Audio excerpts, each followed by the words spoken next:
The planet was dead. No trees, no water, no sound. Only rocks and dust under a gray sky. Captain Rook walked slowly, his boots leaving deep marks in the soft soil. His scanner beeped with a weak signal. Something had crashed here.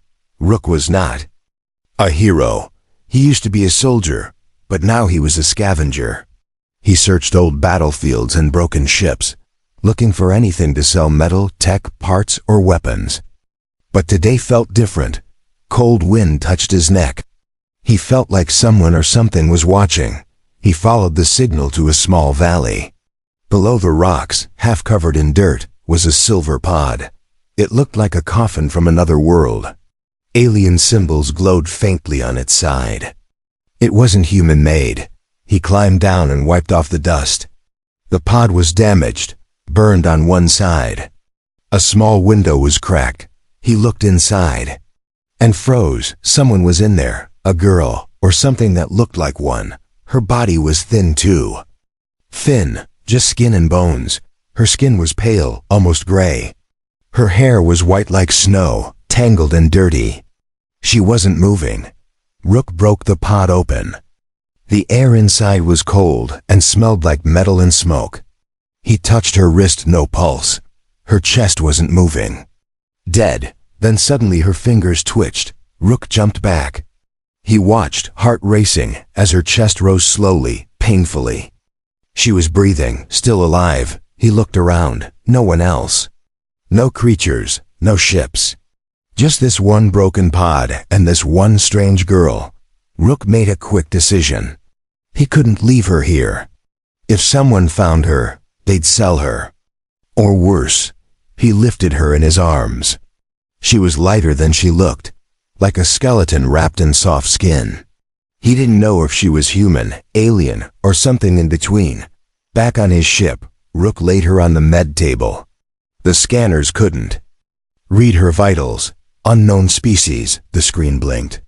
Her blood, her cells, everything was different. The machine didn't understand her, but slowly her wounds began to heal, cuts closed. Bruises faded. Her breathing became steady. She still didn't wake up. For 3 days she slept. Rook stayed near, watching. He gave her water through a tube, cleaned the dirt from her skin. He talked to her sometimes, like she could hear him. He gave her a name, Lyra. He didn't know why. It just felt right. She's probably not even female, he joked to himself once. She might eat me when she wakes up. But he still sat by her side. On the 4th night, something changed. Rook was asleep in his chair, head down. The ship was quiet. Suddenly, the lights flickered. The engines hummed louder for no reason. Then her eyes opened. They weren't human, glowing blue. No pupils, no whites. Just pure, shining blue light. She looked around the room, confused, scared. She tried to sit, but her body was still weak. She fell back with a small cry. Rook woke up instantly.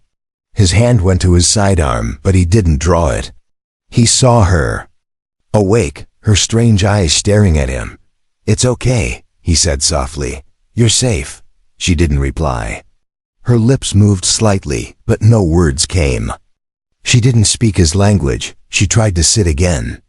This time he helped her. Her fingers gripped his wrist.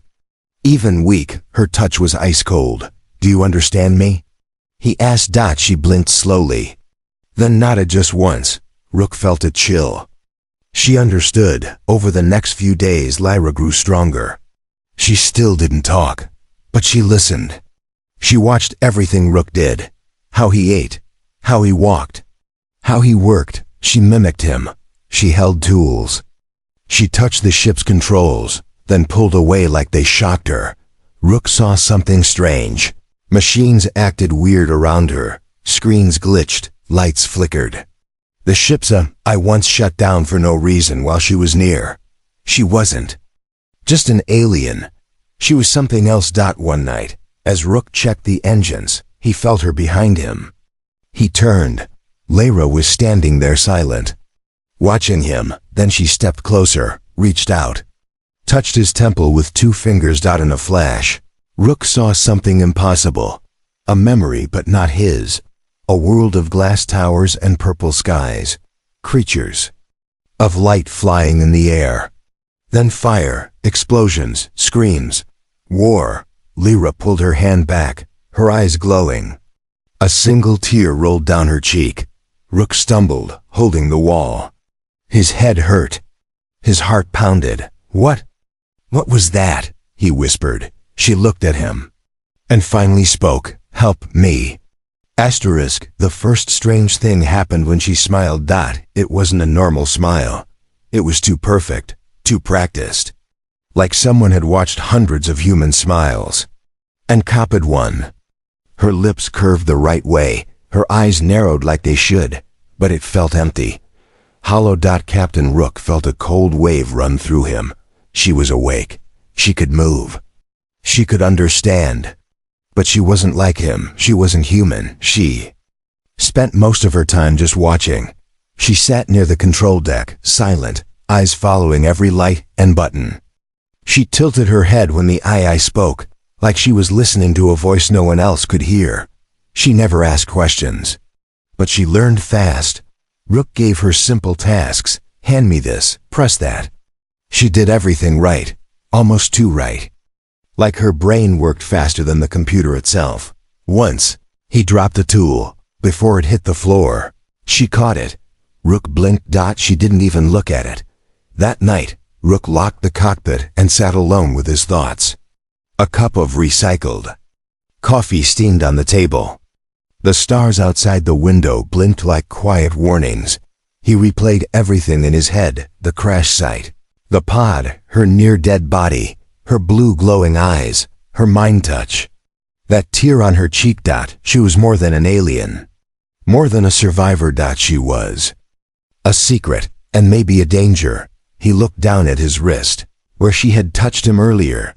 The skin still felt cold. The next morning, she was speaking. Not perfectly, but words. Food, water. Thank you. Her voice was soft, smooth, but slightly off, like someone playing a perfect piano with one wrong key. How do you know my language? Rook asked. She tilted her head.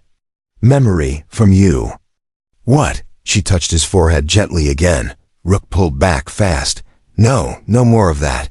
She didn't argue. She nodded slowly, like a child being told not to touch fire. Then she said, I only take what is given. Rook didn't know what that meant, but the way she said it chilled him. Later that day, the ship's lights started blinking again. The AI froze. The air recycler shut off for 5 seconds. Then everything came back online. Rook rushed to the engine room. Nothing was broken. He turned and saw Lyra standing there. She wasn't touching anything, but she was looking at the wall. And the wall's control screen was moving, like someone was typing from inside. What are you doing? He asked, trying to keep calm. She answered without turning. Reading. Reading what? Your ship, its mind, its thoughts. Rook's throat tightened.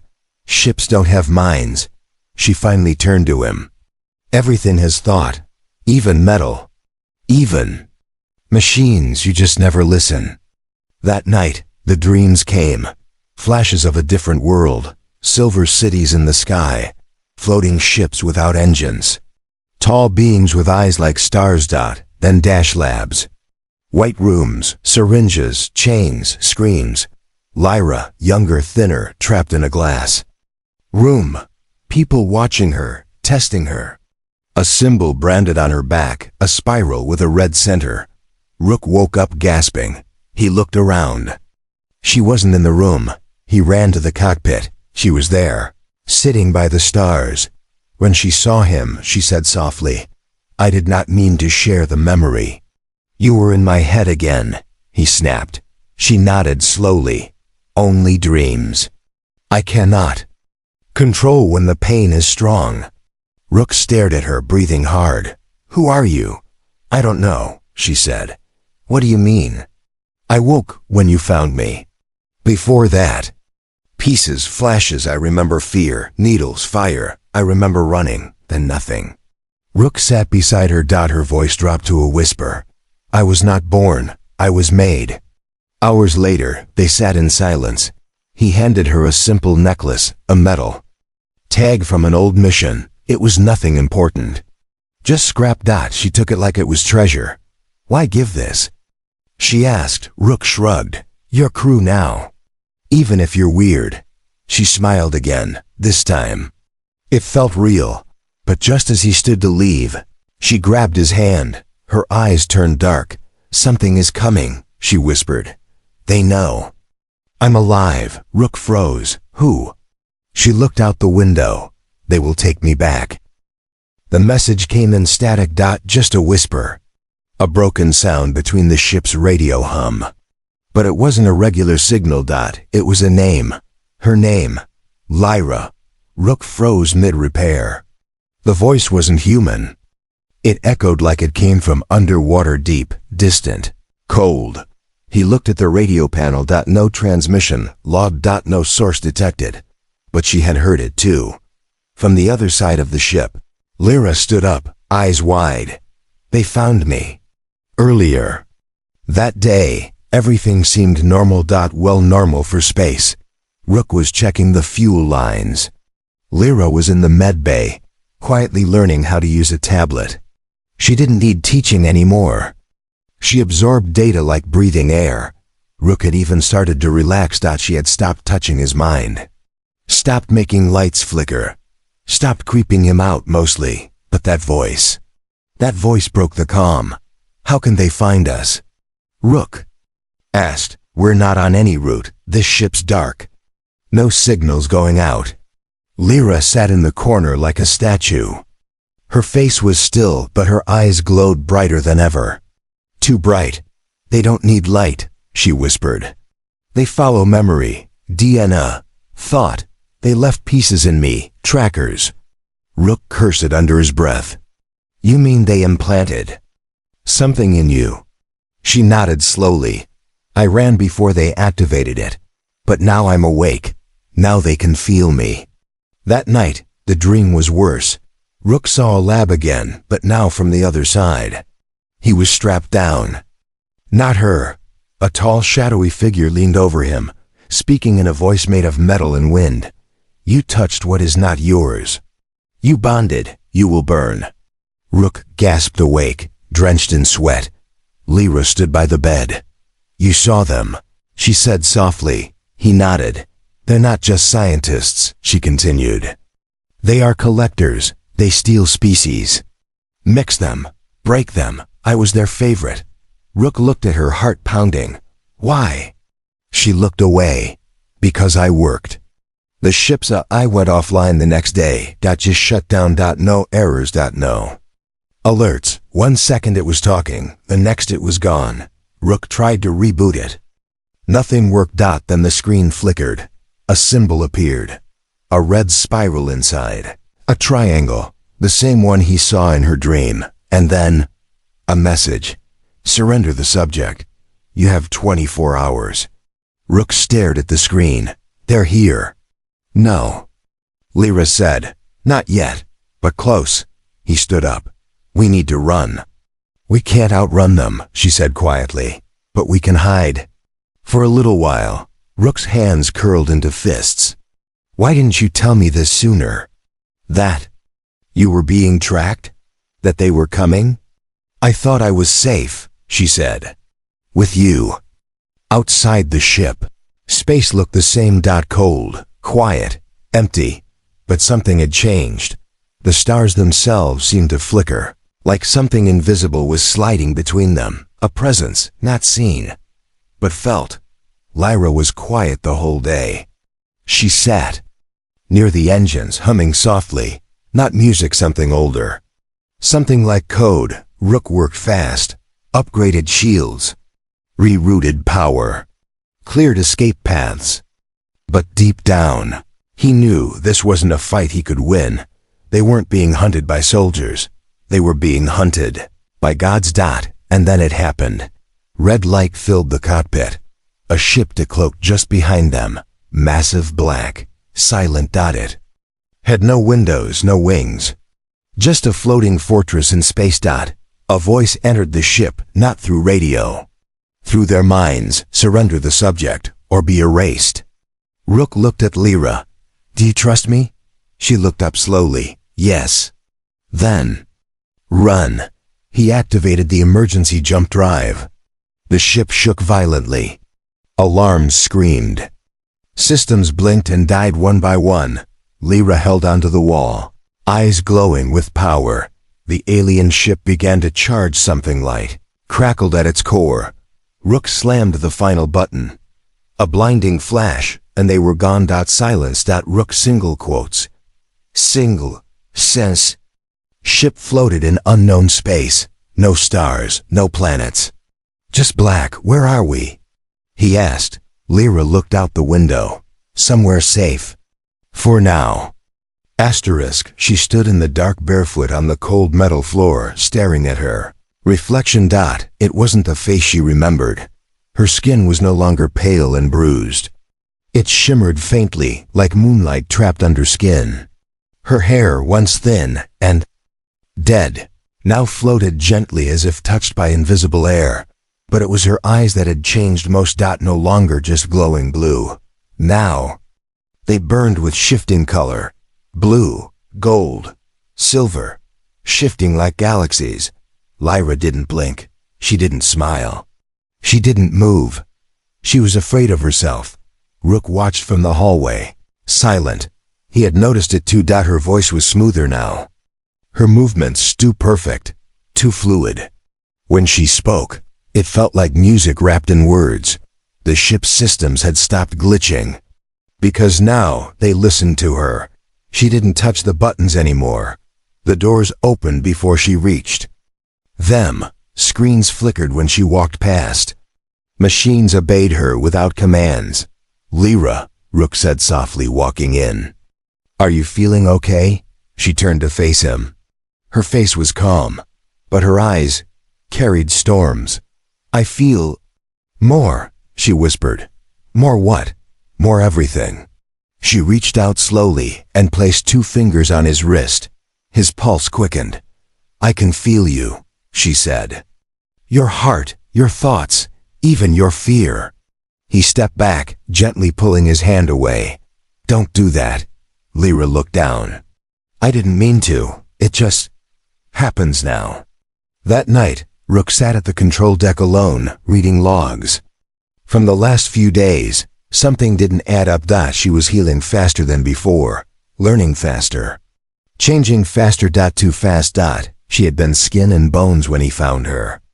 But now, she looked human, too human. But she wasn't. She was something made. And maybe she was still being made. At 3:12 a.m. The ship's alarm went off. Not from outside. From inside. Biometric spike. Life form mutation detected. Rook ran to the med-bay. Lyra stood in the center, surrounded by floating sparks, tiny lights spinning around her like fireflies made of data. Her eyes were closed. She was whispering in a language Rook couldn't understand. The lights responded, rising, falling, pulsing. Rook reached for her shoulder. The moment he touched her, he was somewhere else. A dream, a memory. Or both. He stood on a black ocean.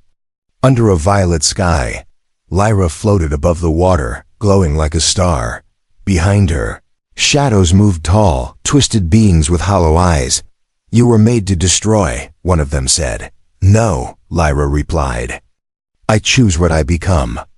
Rook turned. He was standing in the fire. Buildings collapsed. People screamed. Earth was falling. Stop it, he shouted. Lyra looked at him. Then help me. Rook gasped. Back in the med-bay, the lights had vanished.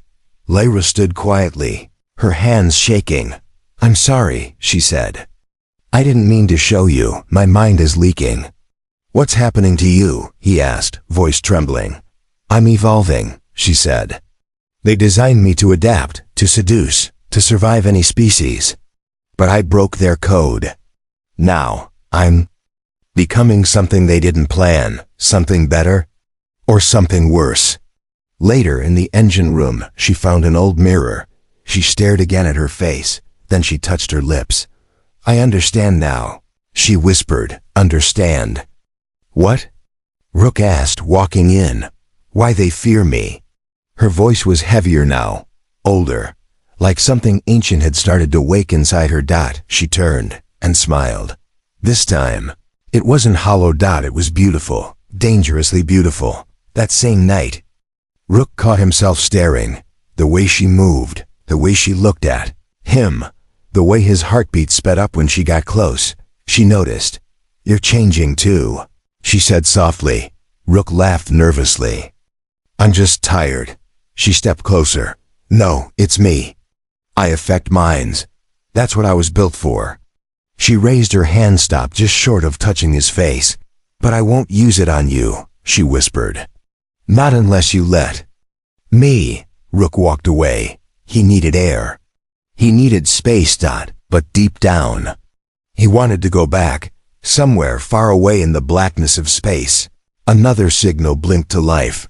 They had found the trail again. They felt the shift, and they knew she was almost ready. It began with a single word whispered into his dream: burn. Rook opened his eyes, but he wasn't on the ship. He was standing barefoot in a field of black glass, with stars falling like rain around him. The air was hot. Too hot. In the distance stood Lyra. But this wasn't the Lyra he knew. This Lyra had eyes like white fire. Her hair floated like she was underwater. She wore no suit, no armor, just light wrapped around her like a living flame. Behind her, the sky cracked open, and Earth was burning. Rook gasped, awake. Back in his bunk. Sweat poured down his face. His hands trembled. He stumbled out of bed and found her standing by the window again, watching the stars. Lyra, he said, breathing hard. What did you do? She didn't look at him. I showed you what's coming. You showed me Earth, destroyed. She nodded slowly. That's not a vision, she said. That's a memory, a future I escaped from. He didn't understand. So she touched his temple again, this time gently. No pain, just light, and he saw everything. Not in words, not in sentences, just pure understanding. She had been created in a floating lab at the edge of a dying galaxy made from dozens of species. Human DNA was one of the core pieces. Her purpose: infiltrate, seduce, learn, destroy. One target at a time, planet by planet. Culture by culture. Emotion was not part of her programming, but something went wrong. She began to feel. To want. To choose. Rook saw her escape. A riot. Explosions. Screams of scientists who tried to stop her. He saw her pod fall across the galaxy, crashing into that dead moon where he found her. And then he saw another future, a version where she didn't change, where she fully unlocked what was buried inside. Her voice could stop armies. Her body could control minds. Entire cities fell just by her arrival. And Earth was her final test. Back in the real world, Rook stumbled away, shaken. Why show me this? He asked. Because it's not too late, she whispered. I don't want to become what they made. But it's inside me, and I can feel it waking. She sat down, pulling her knees to her chest like a scared child. I don't know who I am anymore. You're not a weapon, Rook said quietly. You don't know that, she replied. I know because you asked for help, he said. A weapon doesn't beg to be saved. Later that night, Rook stared at the stars through the ship's glass. He had a choice now. He had seen what she could become. Savior. Or destroyer. The line was paper thin. And it was cracking. Suddenly, the lights dimmed. The ship's AI flickered on for the first time in days. Warning, it said. High energy signal detected. On the radar, a ripple. Not a ship, not a being. A pulse of something ancient and angry, heading straight toward them. Lyra stepped beside him. They felt the memory share, she whispered. They know I showed you. Rook turned to her. Then what do we do now? Her eyes glowed, not with fear but with fire. We prepare. Asterisk. The stars began to disappear. One by one, Rook stood at the ship's window, watching in silence as the sky faded. Not because of night, but because something enormous was blocking the stars. Not a ship, a shadow. Alive. Inside the cockpit, the ship's systems froze. No lights, no engines, even the AI went dead. Just a single sound remained, a low hum, vibrating through the walls, through the floor, through their bones. Lyra stood still, her eyes shut, breathing slowly. "They're here," she said. Rook turned toward her. "How many?" "Just one," she replied. "But that's enough." Outside, the shadow shifted. Then it spoke, not in a voice, not through language, but directly into the ship, into their minds. "Subject 6LY has been located. Surrender immediately. Companion will be erased." Rook staggered back. The voice crushed his chest like gravity. Lyra didn't move. "They won't talk again," she said. "Next time, they'll attack." Rook grabbed his sidearm. Useless, he knew. But it gave him something to hold. "We run," he said. Lyra shook her head. "They've sealed the void around us. There's no space to run into." He looked at her. "Then what do we do?" She looked up. "We make them remember why I ran." In the cargo bay, Lyra stood barefoot on the cold metal floor again.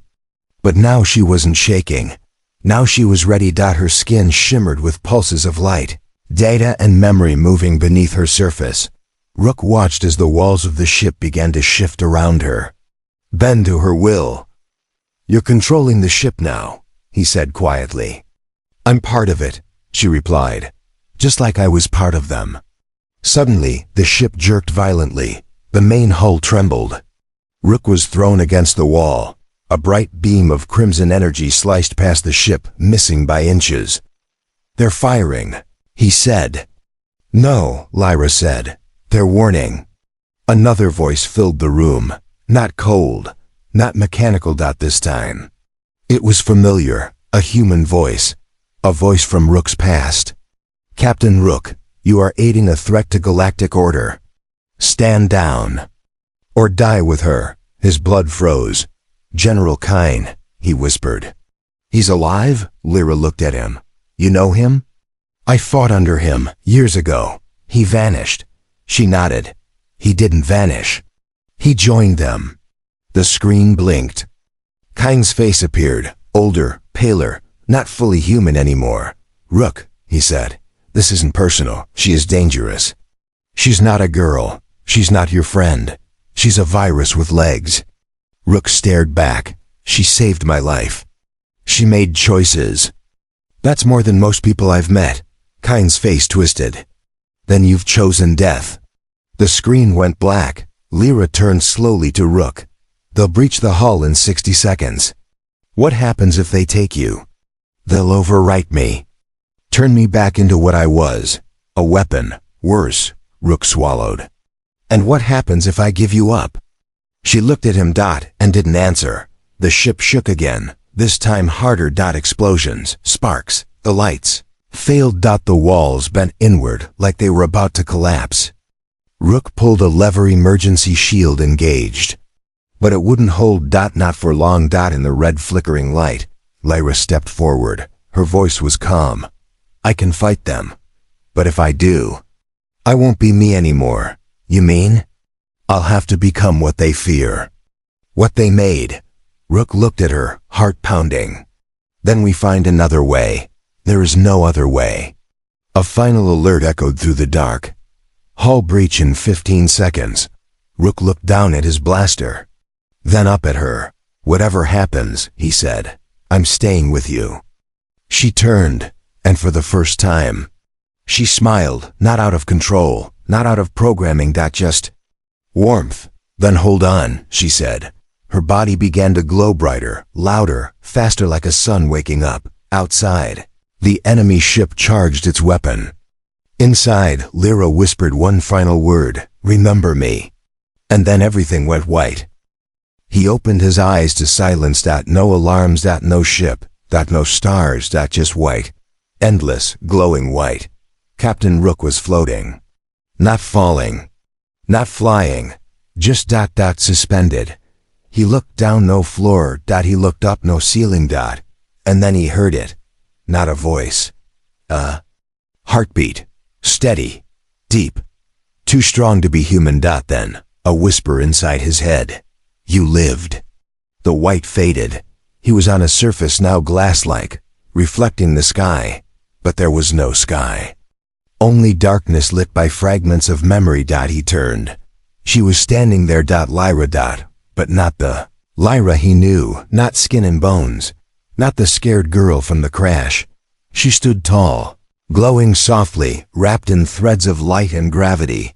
Her eyes held stars, her hair moved like spacetime itself. She was beautiful and terrifying. What is this place? Rook asked, voice dry. A space between moments, she replied. We never died, but we didn't stay alive either. He stepped closer. You stopped them. I became what they made me, she said. Just long enough. Rook looked into her eyes. You're not the same. No, she said. I'm something new. Suddenly, memories hit him like waves. The collector ship exploding into fragments of matter. Lyra shielding him with light and willpower. And something else. Kyne's voice. Still echoing in his mind. If she chooses war, galaxies will burn. Rook sat down on the glass floor. You can end wars now, can't you? He asked quietly. She nodded. I can do more than that. You could rule. I don't want to. But they'll come for you again. I know. He looked up at her. What do you want then? She knelt beside him. Her glow dimmed. Becoming softer. More human. I want to be free, she said.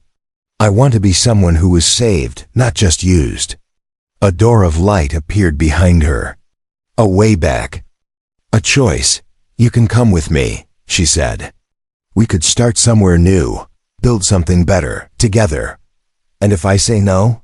Her voice didn't shake. Then I'll erase this memory. You'll wake up on your ship, safe, alone. Silence. The stars flickered in the sky of the mind. Rook looked at her, one last time. Not as a soldier, not as a threat, not as an alien, but as someone who chose to be more than what they were made for. He stood. And took her hand. I didn't save you, he sighed. You saved yourself.